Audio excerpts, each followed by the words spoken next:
Had we continued to appreciate our blackness, we have to continue to do that. I mean, that's not something that can be a fad. You know, it's got to be something that, you know, we say, you know, I appreciate the fact that I am black. I embrace my blackness. But most of us, we still have a tendency not to do that. We have got to stop letting America sell us this hype about Africa, because they are showing us the underbelly of Africa like that's all of Africa. You know, that all these people that they show us on TV is how Africa really is. And so in our subconscious, or what we see on TV, we don't want to go visit Africa, but you got the white supremacists going over and sucking Africa dry of all of its resources. But you got to ask yourself this: why is it that that's the only continent that they're really worried about trying to maintain their white supremacy structure and bringing in all their other white counterparts? Because we got to understand that Africa is the only self-sustaining continent on this planet.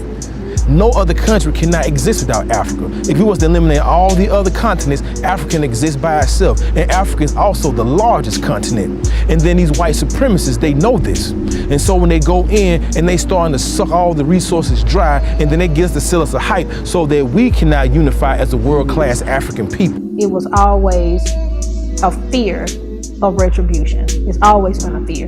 And I do believe if we make up the middle class.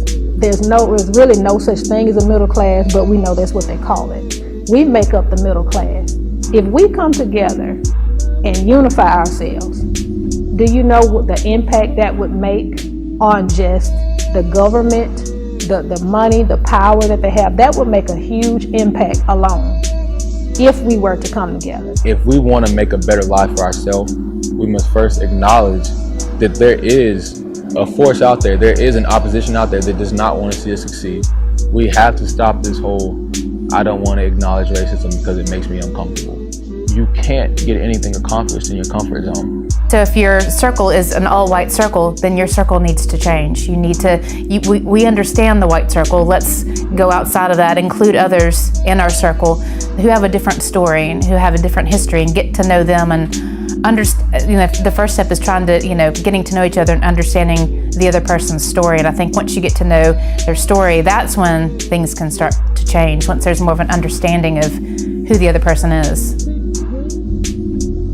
It's the same thing that was done to the Native American. I've got to make them look like they had nothing before I got here. And it becomes incumbent upon me to make sure, so I've got to make history afraid of them. See, and so I can legalize and moralize taking their stuff and taking their land. We have to say, who got it worse? They've been reduced down to a reservation. And that's sad, but what we have to realize is that we are connected more than what people think, because when you study history and you research the Olmecs who were here prior to Columbus, you'll find that Africans were here. You see what I'm saying?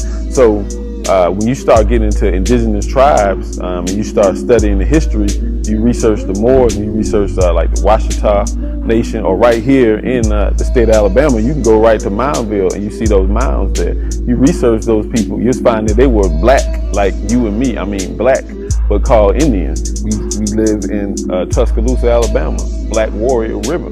You follow what I'm saying? There's a reason why they were called that, because they were just as black as us. So the same ones that enslaved us separated and divided us, so our struggle is married together, because all of it deals with white supremacy. That belonged to us. No, it never belonged to you in the first place.